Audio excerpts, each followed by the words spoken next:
সকল গোত্রের লোকদেরকে ডেকে বলেন, আমার চাদরের মধ্যে এই পাথরটা আমি রেখে দিয়েছি, এই পাথর কে সেট করবে, কোন দলের লোক সেট করবে।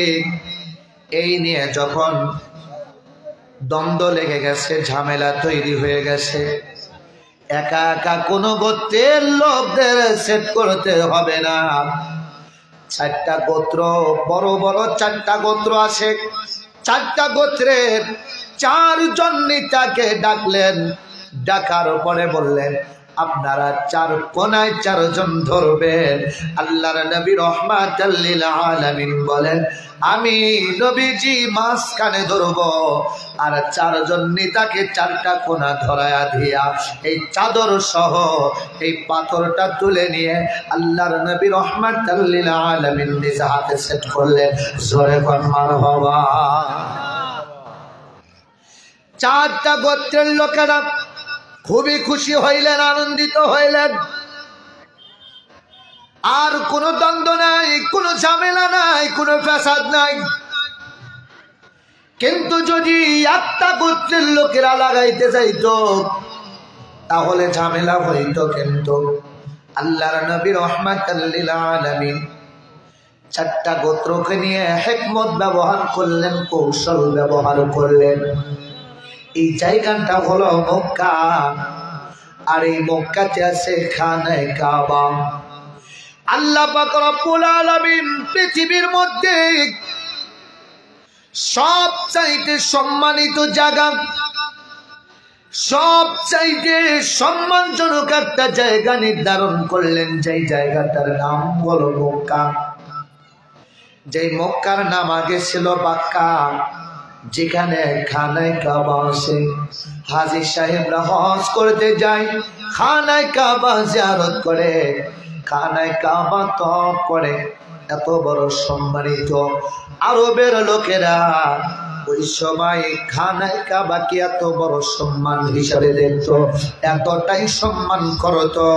এই আরবের লোকেরা, মক্কার লোকেরা, তারা পৃথিবীর কোন মানুষকে সম্মান করত না, কারণ তাদের টার্গেট, তাদের লক্ষ্য বস্তু একটাই ছিল, খানায়ে কাবা। আর এই খানায়ে কাবাকে তারা নিজেরাও সম্মান করত, সারা পৃথিবীর মানুষেরাও সম্মান করত। তুব্বে আউয়াল বাদশাহ, তুব্বে আউয়াল হুমায়রি বাদশাহ, তিনি মক্কায় সফরের জন্য গিয়েছিলেন। 2টা বর্ণনায় পাওয়া যায়। আল বিদায়া ওয়ান নিহায়ার মধ্যে, নিহায়া কিতাবের মধ্যে খুব সুন্দর করে ঘটনাটা তুলে দিয়েছেন। তুব্বে আউয়াল হুমায়রি তিনি তার দল বল লক্ষ লক্ষ মানুষদেরকে সৈন্য সামন্ত নিয়ে তিনি সফরের জন্য গেলেন।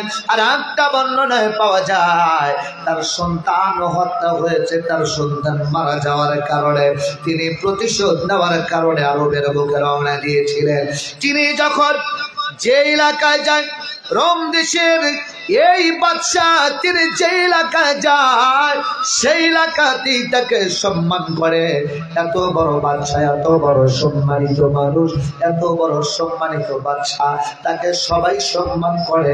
কিন্তু তার দল বল সহ, তার সৈন্য সামন্ত সহ, এই সৈন্যদের মধ্যে ওই সময়কার 400 মতান্তরে 12,000 আলেম ছিল তার দলের মধ্যে। এত আলেমদেরকে সঙ্গে করে নিয়ে যাইতেছে আরবের বুকে। মক্কা নগরীতে যখন প্রবেশ করলেন, মক্কা নগরীতে প্রবেশ করার পরে দেখে মক্কার লোকেরা তাকে কোন রকম সম্মান করে না। এত বড় সম্মানিত ব্যক্তি যাকে কোন রকম সম্মান করল না, একটা পরে মক্কাবাসীরা জানাইলে আমরা মক্কা নগরীতে আমাদের একটা ঘর আছে, এই ঘরটার নাম হলো খানায় কাবা। আর এই ঘর ছাড়া পৃথিবীর অন্য কোন মানুষ সহ অন্য কাউকে আমরা তো বড় সম্মান দেই না, যে সম্মানটা দেই আমরা খানায় কাবাকে। আর খানায় কাবাকে আমরা সম্মান দিই, খানায় কাবা ছাড়া অন্য কাউকে সম্মান দেই না। যদি আমরা তুব্বে আউয়াল হুমাইরকে সম্মান করতে যাই তাহলে খানায় কাবাকে অসম্মান করা হয়, তারা কোন রকম সম্মান করলো না। তুব্বে আউয়াল হুমাইরি তিনি আশ্চর্য হয়ে গেলেন এবং খুবই রাগান্বিত হয়ে গেলেন।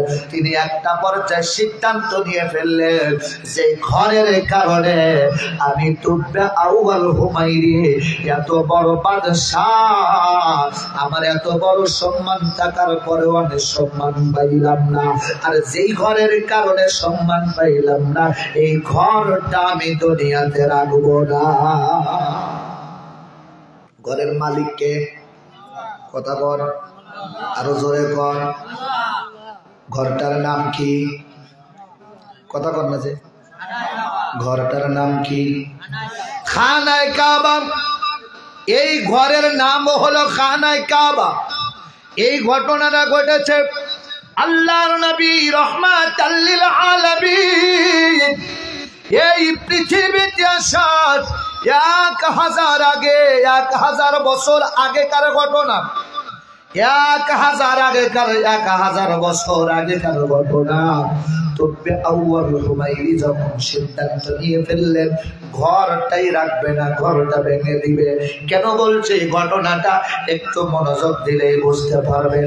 মাইকেল আওয়াজ যত দূর যায়, বিশেষ করে আমার এই লাঙ্গল মরা দক্ষিণ পাড়া এই মহল্লাবাসীরা সকলকে অনুরোধ করব, আলোচনাটা একটু যে যেখানেই থাকেন সেখান থেকে মন দিয়ে শুনবেন। সম্মানিত হাজিরিন, তুব্বে আউয়াল হুমাইরি সিদ্ধান্ত নিয়ে ফেললো আমি ঘর রাখবো না, ঘরটাকেই ভেঙে ফেলবো। আরবের লোকেরা ঘরটাকেই সম্মান করে, শুধু আরবের লোকেরা নয়, তাম পৃথিবীর মানুষগুলো এই ঘরটাকে সম্মান করে। এবং আল্লাহ পাক রব্বুল আলামিন এই ঘরটাকেও সম্মানিত করেছেন। লা উকসিমু বিহাদাল বালাদ। আল্লাহ পাক রব্বুল আলামিন আল্লাহর নবীজি পৃথিবীতে আসার পরে আল্লাহ পাক রব্বুল আলামিন জানিয়ে দেয়, বন্ধু এই ঘর মক্কা নগরটা এমনিতেই সম্মানিত, আমি আল্লাহ সম্মান দিয়েছি, কিন্তু নবীজি আপনি নবী এই মক্কাতে আগমন করার কারণে এই মক্কার সম্মান আমি আল্লাহ আরো বাড়ায়া দিয়েছি। কিসের কারণে এত সম্মান? এই ঘরের কারণে। কিসের কারণে? তুব্বে আউয়াল হুমাইরি সিদ্ধান্ত নেওয়ার পরে হঠাৎ তুব্বে আউয়াল সৈন্যদেরকে ঘোষণা করে দিলেন আমি এই কাজ করব, কাবা শরীফ রাখবো না, ভেঙে ফেলবো। তুব্বে আউয়াল অসুস্থ হয়ে পড়লেন। তুব্বে আউয়ালের পিসাবের রাস্তা দিয়ে রক্ত পুজের মতো রক্ত পশে রক্তওয়ালা পুজওয়ালা রক্ত বের হইতে থাকে। পায়খানার রাস্তা দিয়ে বের হয়, কান দিয়ে বের হয়, মুখ দিয়ে বের হয়, নাক দিয়ে বের হয়। গজব শুরু হয়ে গেছে, এমন দুর্গন্ধ বের হলো তার আশেপাশে মানুষ যেতে পারে না। তার দলের মধ্যে অনেক বড় বড় হেকিম ছিল, তার দলের মধ্যে অনেক বড় বড় কবিরা ছিল, তারা অনেক অনেক জানাশোনা, তারা অনেক গবেষণা করে দেখলো আর বলতে লাগলেন, বাদশাহ ও তুব্বে আউয়াল হুমাইরি, আপনার এই যে রোগ হয়েছে এই রোগ দুনিয়ার কোন চিকিৎসা দিয়ে, কোন ঔষধ দিয়ে, কোন কাজ দিয়ে আপনার রোগ ভালো হবে না। কারণ এই রোগ দুনিয়ার কোন রোগ নয়, এই রোগটা হলো উপর থেকে খোদাই গজব বোঝা যায়। আর আপনি হয়তো বা কোনো একটা খারাপ নিয়ত করেছেন, অথবা খারাপ কোনো সিদ্ধান্ত নিয়েছেন, অথবা অন্যায় কোনো সিদ্ধান্ত নিয়েছেন, খারাপ কোনো কাজ করার জন্য নিয়ত করেছেন।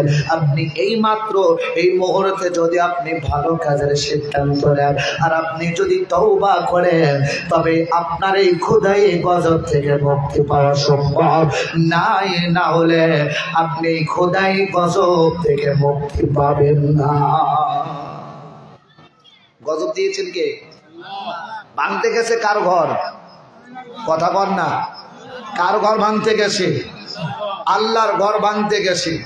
আল্লাহর ঘর ভাঙতে গেছে। সম্মানিত হাজিরিন, আমরা এই মসজিদের মাহফিলে এসেছি। এই মসজিদের বয়স কত?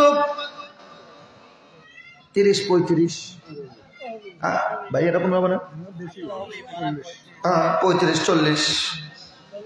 35-40। একটু টাচ দেই, কথা না বললে হবে না। মুরব্বীরা সকলে মিলে এখানে জায়গা নির্ধারণ করলেন।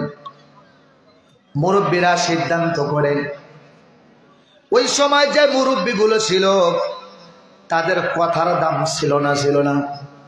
কথা কয় না? দাম ছিল না? কথার দাম ছিল না? কথার দাম ছিল। আগেকার মুরব্বীদের মুখের কথার দাম ছিল। বন্দুকের গুলি মিস হইতে পারে, কিন্তু কথা মিস হইতো না। আগেকার মুরব্বীরা কইতো অমুক জমি তুমি খাও গা, ওটাই রিস্টারি। আর এখন রিস্টারি হওয়ার পরেও দলিল টেকে না, কথা কয় না। সম্মানিত হাজিরিন, এই জমির রিস্টারি, এই জায়গার রিস্টারি হয়েছে মনে করেন 40 বছর আগে। এইটা আমরা দেখেছি, কিন্তু 40 বছর আগে জমি এই জায়গাটা নির্ধারণ করা নয়। এই জায়গাটা নির্ধারণ করা হযরতে ইব্রাহিম খলিলুল্লাহর সময়। জোরে কোন মারহাবা। ইব্রাহিম আলাইহিস সালাতু ওয়াস সালাম খানায় কাবা নির্মাণ করার পরে কিছু পাথর খোয়া বেঁচে গিয়েছিল। এই পাথরগুলো কি করবে, কোথায় ফেলে দিবে? আল্লাহ পাক জিবরাইলের মাধ্যমে জানায় দেয়, ইব্রাহিম ও আল্লাহর বন্ধু, এই পাথরগুলো আপনি চতুর্দিকে সরায় দেন। যখন সরায় দিলেন, আল্লাহ পাক রব্বুল আলামিন বাতাসের সাহায্যে এই পাথরগুলো গোটা দুনিয়াতে সরায় দিলেন। যেই পাথরটা যেখানে পড়ছে ওই জায়গাটা ওই মুহূর্তেই মসজিদের জন্য রেজিস্ট্রি হয়ে গেছে। এখন এসে হয়তো বা পায়ে ধরা লাগে, হাতে ধরা লাগে, কিন্তু এটা আমানত। এটা আমানত রাখছে। কিভাবে রাখছে? তোবরাওয়াল হুমাইরি তিনি এই কঠিন অবস্থার মধ্যে যখন পড়ে গেলেন, তখন তিনি সিদ্ধান্ত নিলেন, ঠিক আছে, আমার সিদ্ধান্তটা আমি পাল্টায় ফেললাম। তাহলে কাবা শরীফ আমি ভাঙবো না, তবে আমি যদি সুস্থ হয়ে যাই, এই কাবা শরীফের আশেপাশে এই মক্কার মানুষগুলোকে আমি স্বর্ণের 7 দিরহাম করে, প্রত্যেকটা মানুষকে দান করবো, দিয়ে দেব। জোরে কোন মারহাবা। কয় দিরহাম করে? স্বর্ণ মুদ্রা 7টা করে স্বর্ণ মুদ্রা দিবেন প্রত্যেকটা মানুষকে। এবং প্রতিজ্ঞা করলেন, নিয়ত করলেন, কাবা শরীফ ভাঙতে চেয়েছিলেন, আর ভাঙবেন না। এখন সিদ্ধান্ত নিলেন, আমি সুস্থ হয়ে গেলে এই কাবা শরীফে আমি কাপড় দিয়ে ঢেকে দিব, উন্নত মানের কাপড় দিয়ে ঢেকে দিব। উনি সুস্থ হয়ে গেলেন। সুস্থ হওয়ার পরে আরবের বুকে মক্কার মানুষদেরকে 7টি করে স্বর্ণ মুদ্রা দিয়ে দিলেন এবং তিনি সিদ্ধান্ত নিয়েছিলেন কাবা শরীফ ঢেকে দিবে। এই কাবা শরীফের কাপড় দিলেন, চাদর দিলেন, গ্লাভ দিয়ে দিলেন। ওই দিন থেকে আজও পর্যন্ত কাবা শরীফে গ্লাভ আছে না? কাবা শরীফ ওই দিন থেকে আজও পর্যন্ত গিলাফ আছে, আর কিয়ামত পর্যন্ত গিলাফ থাকবে। আর তোবে আউয়াল হুমাইরি তিনি এই জন্য দিয়েছিলেন যে ঘরটার কারণে যেই ঘরের এত বড় সম্মান, আর এত বড় সম্মানিত ঘরটা উলঙ্গ থাকবে, অর্থাৎ খোলা থাকবে, দোলা বালু লাগবে, এটা তো হতে পারে না। আমি উন্নত মানের কাপড় দিয়ে ঢেকে রাখবো। আর আল্লাহর নবী হযরত ইব্রাহিম আলাইহিস সালাতু ওয়াস সালাম ওই পাথরগুলো দেওয়ার কারণে এই লাঙ্গল মরার মসজিদ হয়েছে। আল্লাহর নবী রাহমাতাল লিল আলামিন বলেন, পৃথিবীতে যত মসজিদ আছে সকল মসজিদের মা হলো খানায়ে কাবা। আল্লাহর নবী বলেন, কিয়ামতের দিন মানুষগুলো দেখবে আমল নামায় বাইতুল্লাহ শরীফ খেদমত করার সওয়াব। মারহাবা কর। বান্দায় ডেকে বলবে, আল্লাহ আমি তো হজই করি নাই, খেদমত করলাম কবে? আল্লাহ বলবে, ও বান্দা, তোমার মহল্লা মসজিদে তুমি একটা দিন ময়লা পাইয়া ঝাড়ু দিয়েছিলে। কি করছিল? কথা কন। আমাদের অভ্যাস হলো মসজিদে যায় খালি ঘষা, এই মজ্জেন সাহেব ঝাড় দেয় নাই, পরিষ্কার করে দেয়। আমাদের চরিত্র এমন। কিন্তু নবী বলেন, ময়লা দেখেছো বা দেখো নাই, তুমি যা ঝাড়ু শুরু করেছো, তুমি মসজিদে একটা যে কোনো কাজ করেছো, কিয়ামতের দিন তোমার আমলনামায় আল্লাহ পাক দেখে বলবে, বান্দা মসজিদে তুমি খেদমত করেছো। নারে তাকবীর, নারে তাকবীর। আমাদের মাননীয় চেয়ারম্যান সাহেব, সাবেক চেয়ারম্যান সাহেব আতাউর রহমান তোতা ভাই, মারহাবা কোন, আরো জোরে বলেন মারহাবা, নারে তাকবীর। সম্মানিত হাজিরিন, গভীর মনোযোগ। আল্লাহর নবী রাহমাতুল লিল আলামিন বলেন, আল্লাহ পাক বান্দাকে ডেকে বলবে, বান্দারে তুমি মসজিদে কাজ করেছো, মসজিদে একটু ঝাড়ু দিয়েছো, মসজিদে একটু খেদমত করেছো, আর এই খেদমতটা আমি আল্লাহ পাক রব্বুল আলামিন বাইতুল্লাহ শরীফ খেদমত করার সওয়াব দান করেছি।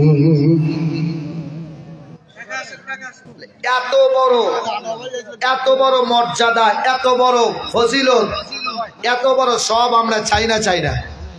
একটু কথা কোন, চাই না? চাই না? আরো জোরে কোন, চাই না? চাই না? সম্মানিত হাজিরিন, সেই মসজিদের মাহফিলে আমরা এসেছি। মক্কার মধ্যে সম্মানিত কোন ঘর? কথা বলেন, কোন ঘর? আরো জোরে কোন, কোন ঘর?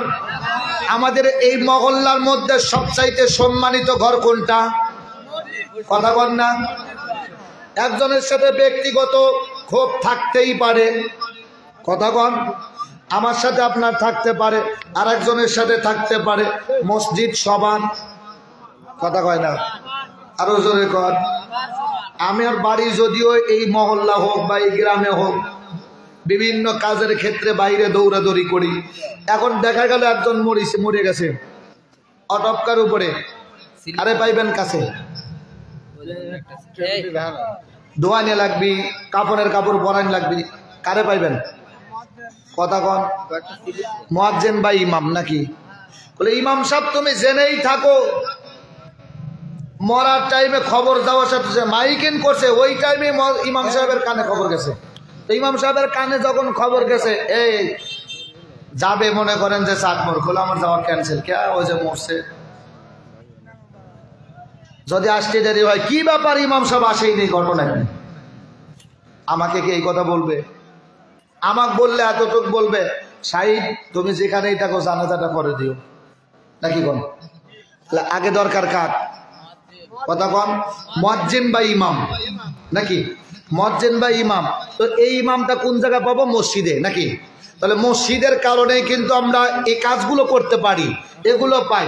আপনি যে দিক দিয়েই যান না কেন, তাহলে সবকিছু মিলে আমাদের কাছে এই মহল্লাতে সবচাইতে সম্মানিত কোন ঘর? কথা কন। মসজিদ ঘর। তাহলে এই মসজিদ ঘরটা সবচাইতে যদি সম্মানিত হয়, তাহলে সেই সম্মানী বস্তুকে সম্মান দেওয়ার দরকার আছে না নাই? কথা কোন দরকার আছে না নাই? সকল দল মত নির্বিশেষে দ্বন্দ্ব পেঁচাদ কোনো কিছু নাই। ব্যক্তিগত একজনের সাথে সমস্যা থাকতে পারে, সেই সমস্যাগুলো দূর করে দিয়ে আমাদের মসজিদটা সম্মানিত, এটাকে আমাদের সামনে রাখতে হবে। কথা বল ঠিক কিনা? আরো জোরে কোন ঠিক কিনা?